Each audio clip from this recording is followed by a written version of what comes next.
team is up 3-0, does your team just get comfortable? Well, and I thought we were fortunate to be up 3-0. Not the fact that we scored the goals, the fact that they didn't get any earlier than that. They were probably better than us early, and they were better than us all night, and they valued the defensive side, the checking side, a lot more than the team wearing orange. And when you play a team of that caliber, that quality, and you don't give each other what you need on the defensive side of the puck, you have no chance of winning. And it's something we've got to solve here. I think we're at 250 goals against right now, and that's never, ever going to be a playoff number in any year, no matter who we bring in, who we send out, how we make line combinations. It just isn't. And last year we got in at 212. We were looking to trim that off a little bit, and we're at 250 right now. So we've got some work to do, and we've got to make some decisions in the locker room, whether it's important or not. You had a chance to reset after they tied it, head into the break there. What happened, I guess, in the second period? Well, more of what we saw in the first. We didn't overcome our deficiencies in the first. They just kept pushing, and they owned us.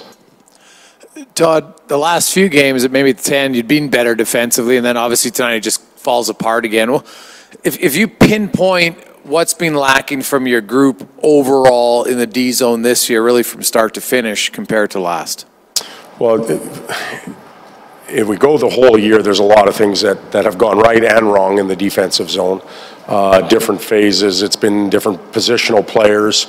A lot of the goals against we've given up were on the penalty kill earlier in the year. We fixed that somewhat.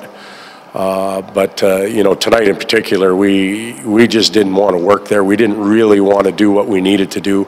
The lack of communication makes you extremely slow and passive. It makes you look hesitant, and I didn't think we talked a lot. In fact, Bobrovsky in the second period was in our zone, obviously closest to the bench. We could hear him,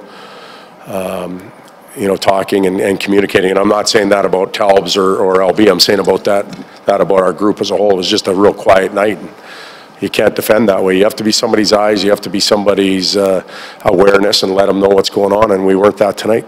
Their defense is very active and mobile and gets up. Did that catch you guys off guard? Was that part of the problem defensively? No, we knew that. They're the second highest scoring group of defensemen in the league. We knew that was coming, and we have some principles and rules that we stand by on rushes and sort outs. And again, we were delinquent in that area, so they're going to make you pay. So you say you've given up 250, but were you due a game where you played so poorly defensively? You played poorly in the third period last game, but you were tired.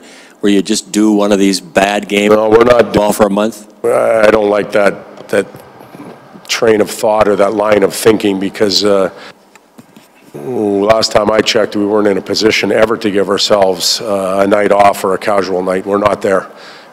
So we weren't due for that. We were due for another good effort and a strong effort. We've played some good hockey in the last 10 games. This is probably our poorest effort, and we've got to learn from it, and we've got to get back on that horse tomorrow, and we've got to have a good practice and get ready to go, because that's not good enough.